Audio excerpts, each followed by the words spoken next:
అనేది మరి ఏదైతే ఉద్యోగాలలో మహిళలకు సంబంధించినటువంటి విషయంలో రిజర్వేషన్ల విషయంలో ఆ గవర్నమెంట్ తెచ్చింది, కేసీఆర్ గారే తెచ్చారు.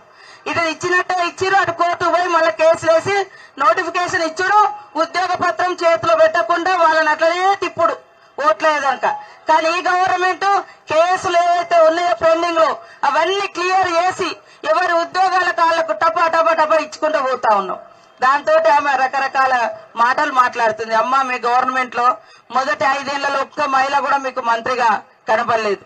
అదే విధంగా మహిళా సంఘాలు గత ప్రభుత్వం మరి వైఎస్ఆర్ గారు పెట్టినటువంటి సంక్షేమ మహిళా సంఘాలను పావుల వడ్డీ గాని అభయ హస్తం గాని ఇస్తే అవన్నీ పక్కకు నెట్టేసి వాళ్ళని పక్కన పడేసారు మీరు. కానీ మేము అందరం ఎక్కిస్తున్నాం, అగ్రభాగాన ఆర్థికంగా ముందుకు తీసుకొస్తున్నాం.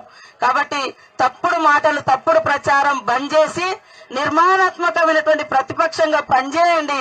అప్పుడు ప్రజలేమన్నా కొద్దిగా హర్షిస్తారు. గాని ఈ రకంగా పనిచేసే ప్రభుత్వం మీద పనిగట్టుకొని దుష్ప్రచారం చేస్తున్నటువంటి బీఆర్ఎస్ నాయకుల యొక్క తప్పుడు విమర్శలు తిప్పికొట్టాలని కూడా ఈ సందర్భంగా మా మహిళా లోకానికి, మా నిరుద్యోగ యువకులకు, మా రైతులకు, మా ప్రజలకు పిలుపునిస్తూ ఈ రోజు ఇన్ని గొప్ప కార్యక్రమాలకు శ్రీకారం చుట్టినటువంటి మా సోదరిమణి స్థానిక ఎమ్మెల్యే మినిస్టర్ గారికి, సురేఖక్క గారికి ధన్యవాదాలు తెలియజేస్తూ నమస్కారాలు.